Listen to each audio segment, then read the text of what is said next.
If you're a horror fan over a certain age, chances are you're already very familiar with Fred Dekker's 1987 film, The Monster Squad. Maybe you grew up watching it, maybe you caught up with it later. Either way, most of us older fans have seen it by now. But there are generations behind us who haven't even been told about this awesome movie yet. The proof is right here in the documentary, WOLFMAN'S GOT NARDS. How many of you had never seen Monster Squad before tonight? You're welcome. So this video is primarily for you younger fans out there who need to know about The Monster Squad, which is the best horror movie you never saw.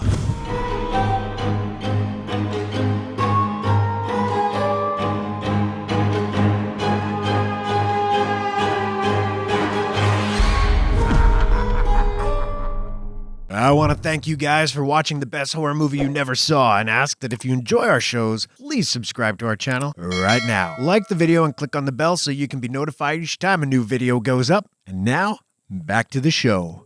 In 1987, moviegoers were introduced to the brilliance of Shane Black's writing with the March release of the buddy cop classic, Lethal Weapon.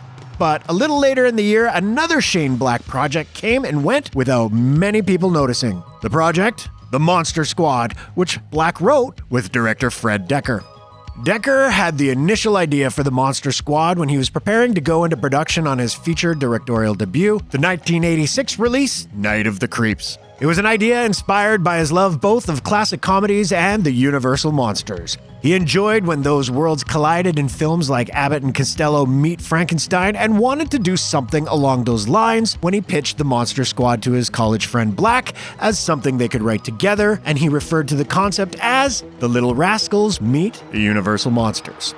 The story Black and Dekker crafted together features several of the famous monsters Universal thrilled the world with in the 30s through the 50s, dropping them into the 1980s America. Count Dracula, played in the film by Duncan Regehr, has come to America in search of an amulet that is said to be made of concentrated good, which by its very existence helps keep evil from taking over the world. But once every 100 years, this indestructible amulet becomes vulnerable, and if it's destroyed, the creatures of the night will take control of the planet. That idea sounds really good to Dracula, and he's recruited a mummy, a wolfman, a gillman, Frankenstein's monster, and 3 vampires' brides to assist him in his search and destroy the amulet mission. The only thing standing in the way of these monsters is a group of young kids who have formed a monster club, soon to be known as the Monster Squad. That's Andre Gower as club leader Shawn Crenshaw, Robbie Kiger as his right-hand man Patrick, Brent Chalem as the bullied Horace, Michael Faustino as little Eugene, who is usually accompanied by his dog Pete, and Ryan Lambert as the newly inducted Rudy, a slightly older badass who stands up to bullies and is rumored to have killed his dad. He's the coolest kid to ever pair a leather jacket, fingerless gloves with penny loafers. Shawn's little sister Phoebe, played by Ashley Bank, is always hanging out with the club members as well, but they're reluctant to let her into their treehouse headquarters simply because she's a girl. They know a lot about these monsters that have invaded their town, and thanks to the fact that Shawn has acquired the journal of the legendary monster hunter Abraham Van Helsing, they also have all the information they need on the amulet and how to thwart Dracula's plan. Problem is, the journal was written in German, a language none of them know, so they have to seek the help of a local they've been calling Scary German Guy, played by Leonardo Cimino, and hope he's not the creep they suspected him to be. Since Shawn and Phoebe's dad Dell, played by Stephen Mack, show's over, is a local police detective, he also gets mixed up in the monster action while investigating the very strange things occurring in their town. As the climactic showdown approaches, the squad also seeks the assistance of Patrick's older sister, played by Lisa Fuller. If the part about an amulet made of concentrated good sounds silly to you, don't worry about that too much. The amulet stuff barely matters, it's just what Alfred Hitchcock would refer to as the MacGuffin. The movie is really about how much fun it is to watch these kid heroes interact with each other and deal with the monster threat, and to see very cool versions of famous monsters running around in 1980s America. Black wrote most of the first draft of the script by himself while Night of the Creeps was in production. The way he and Dekker approached the writing of the script was to write new material on their own and rewrite each other's work. They only wrote a single scene, one in which the Monster Squad is approaching the crumbling old mansion where the amulet has been hidden, while they were together in the same room. Dekker has said that the scope of the first draft was too large. Using Van Helsing's 19th century assault on Dracula's castle at the beginning of the movie was an example of how that draft would have been way too expensive to shoot. According to Dekker, Black's vision of that sequence involved Van Helsing riding in on a zeppelin that was equipped with machine guns and taking on 40 vampire brides on horseback. Through the rewriting process, they were able to scale it down to something that could be made for a budget that was reportedly around $12 million. He got the script into the hands of Jonathan A. Zimbert, who worked for director Peter Hyams. Hyams was told he could help the project get made by putting his name on it, so he took an executive producer credit on the Monster Squad while Zimbert was the main producer. With the backing of Zimbert and Hyams, along with Taft Entertainment Pictures and Keith Barish Productions, the Monster Squad began filming in late '86, just weeks after Night of the Creeps reached a small amount of theaters. The logical home for the Monster Squad would have been Universal Pictures, thus allowing the film to be an official entry in the Universal Monsters franchise, a true follow-up to their classic films. The project was pitched to them, but they passed. Since they weren't interested, the special effects crew, led by Stan Winston, were tasked with giving the monsters redesigns that would keep the film from infringing upon Universal's copyrights. They did a great job with this, creating their own unique takes on the monsters, but keeping them recognizable at the same time. These designs would have been perfect for the characters even if the movie was an official Universal movie.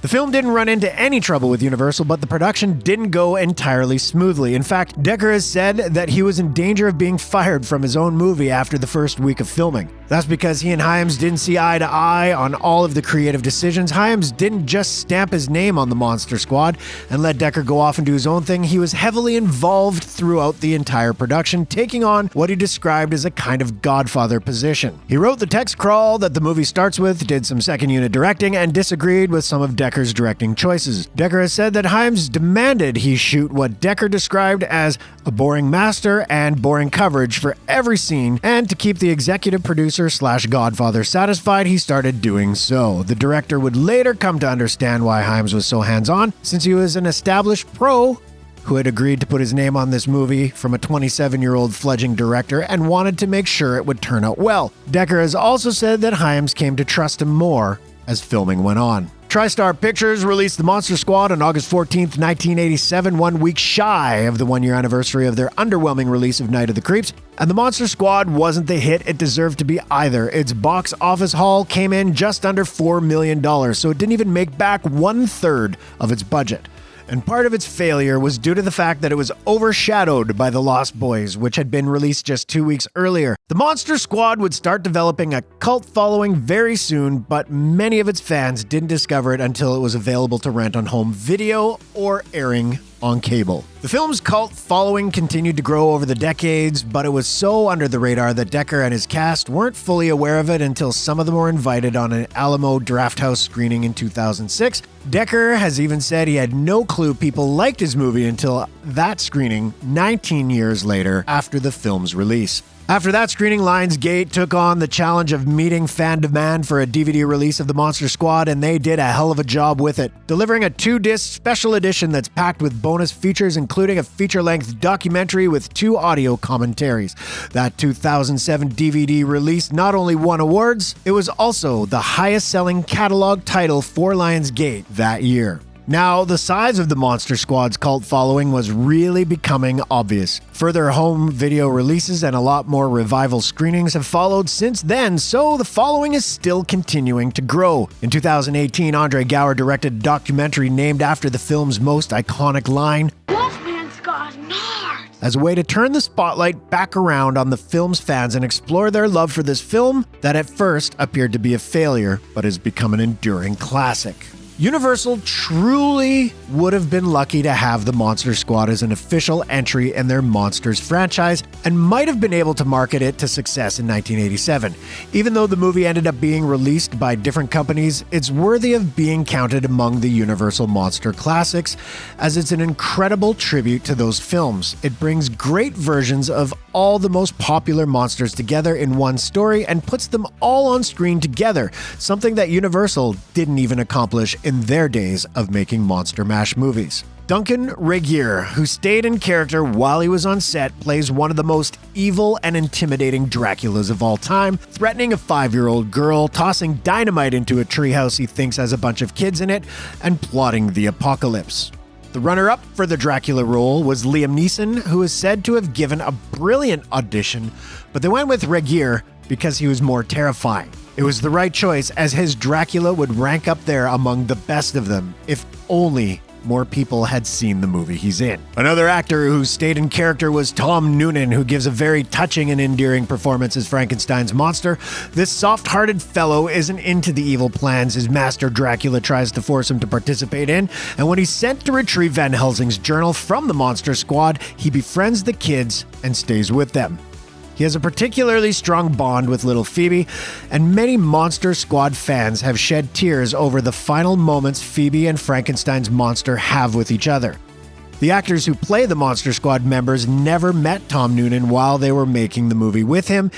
He was so dedicated to not breaking character that they only met and worked with Frankenstein's monster. We got a shambling, bandage-wrapped mummy along the lines of the Carice mummy Tom Tyler and Lon Chaney Jr. played in the Mummy sequels, and the Gill Man gets a couple of moments to shine. There are some terrific moments involving the Wolfman, not just the one where Horace is shocked to find that kicking him in the nards is an effective method of defense. When the Wolfman is in human form, he is desperate to be stopped. He's even credited as the Desperate Man.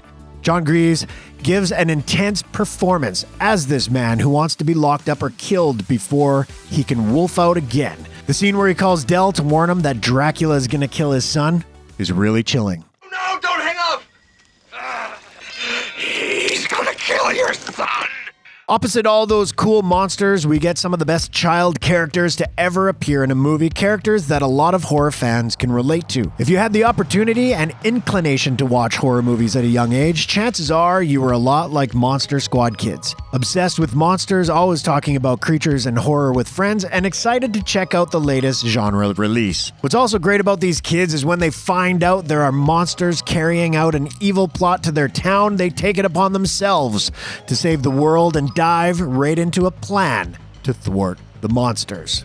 Although The Monster Squad is a movie for monster kids of all ages, Dekker didn't feel the need to blunt the edges or pander to any age group. There are dark and scary scenes, moments of violence, monsters are a serious threat, and Dracula calls a little girl a bitch.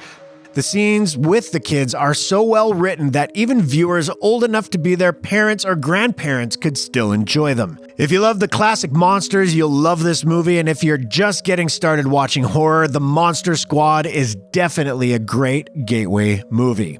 With a running time of 82 minutes, this film moves through its story at the speed of a silver bullet, and much of the second half is packed with action. The kids know they have to get their hands on the amulet and perform a ritual involving German lines spoken by a female virgin, which will open an evil-swallowing vortex, much like the one at the end of Evil Dead 2. As they prepare to carry out its plan, we get a wonderfully 80s montage set to the sounds of a song that's about dancing until your heart stops and your feet fall off. It's silly, but it's also perfect, and it's a lot of fun to see things like Rudy making wooden stakes and silver bullets in shop class while we listen to this goofball tune. Dekker thinks the song is awful, but it's not likely that many fans of the movie would want to trade it for anything else. Some of the best scenes in the movie involve Frankenstein's monster and the bond he forms with the Monster Squad. He has a memorable introduction to the boys who run in fear while Phoebe stands there holding his hand. Though they run and hide in that scene, the members of the Monster Squad do better handling future encounters with the monsters. Even the unlikely Horace gets multiple chances to be a hero, and in the end looks like a badass in front of the bullies who were picking on him earlier. The Mummy gets a good scene where he sneaks into Eugene's house and becomes the actual monster in the closet, and a Wolfman scene that's even better than when he gets kicked in the nards is when we find out what would happen if a creature that can only be killed with a silver bullet were going to be blown up with dynamite. What happens is awesome. Fred Dekker has a difficult relationship with the Monster Squad because his box office failure sort of killed his career for a while, but then decades later, he found out it's actually the most popular movie he's ever made.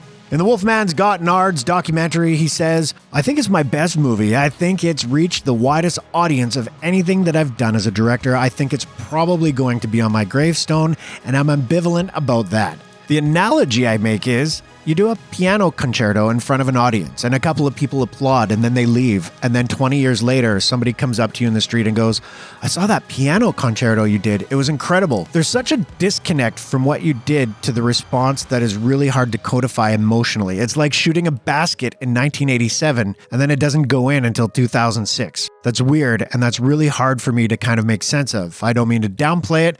I just have a very personal relationship with it because I put my heart and soul into it and nobody noticed for 20 years. Hopefully Dekker is able to take some solace from the fact that people do appreciate his work today. Better late than never in a sort of way, but it's not true nobody noticed how good the Monster Squad was until 20 years later. A lot of fans had already noticed by the end of the 80s, it just took 20 years until Dekker realized it had such a large cult following, and that following is growing every day.